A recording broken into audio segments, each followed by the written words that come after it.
નમસ્કાર મિત્રો, આગામી 2 દિવસ દરિયામાં ભારે પવન ફૂંકાશે, જેના કારણે માછીમારોને દરિયો ન ખેડવા ખાસ ચેતવણી આપી દેવામાં આવી છે. હવે આગામી 12 કલાક ભારે છે. આગામી 12 કલાક દરમિયાન રાજ્યમાં ભારેથી ભારે વરસાદની મોટી આગાહી કરાઈ છે. અમુક વિસ્તારોમાં મેઘ તાંડવ જેવી સ્થિતિ પણ સર્જાઈ શકે છે.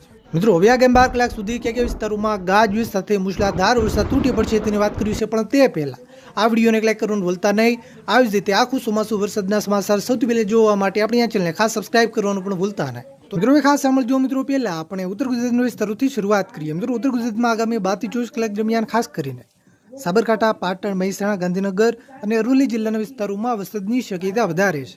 હવામાન વિભાગે આ વિસ્તારોમાં હળવાથી મધ્યમ વરસાદની આગાહી કરી છે. બનાસકાંઠા જિલ્લામાં હળવા વરસાદની આગાહી કરાઈ છે. મિત્રો, દક્ષિણ ગુજરાતના વિસ્તારોની વાત કરીએ તો દક્ષિણ ગુજરાતના વિસ્તારોમાં આગામી 3 થી 4 દિવસ સુધી વરસાદી માહોલ યથાવત રહેશે. આ વિસ્તારોમાં વરસાદની માત્રાની અંદર પણ વધારો થાય તેવી શક્યતા છે. આગાહી પ્રમાણે આગામી 12 થી 24 કલાક દરમિયાન દક્ષિણ ગુજરાતમાં ખાસ કરીને નર્મદા, તાપી, ડાંગ, સુરત, નવસારી અને વલસાડ જિલ્લામાં ફરી એકવાર યલો એલર્ટ જાહેર કરાયું છે.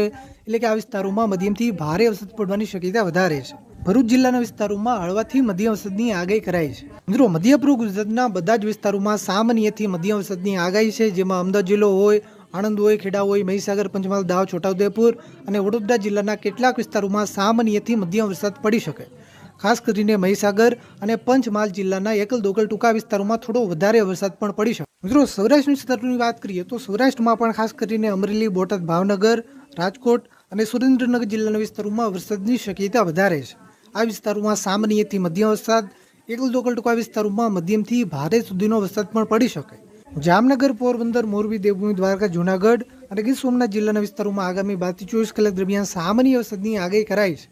હવે દિવસે ને દિવસે આ વિસ્તારોમાં પણ વરસાદની માત્રા વધે તેવી શક્યતા છે.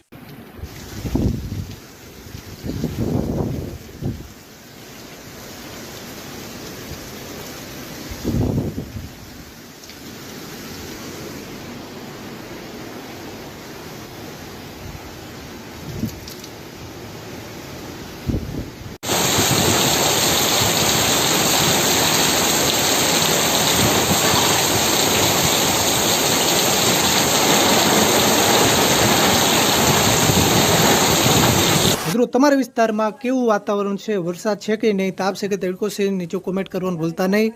આ વિડીયોને તમારા બધા જ ગ્રુપમાં શેર કરજો, જેથી બધા ખેડૂત મિત્રો સુધી માહિતી પહોંચે.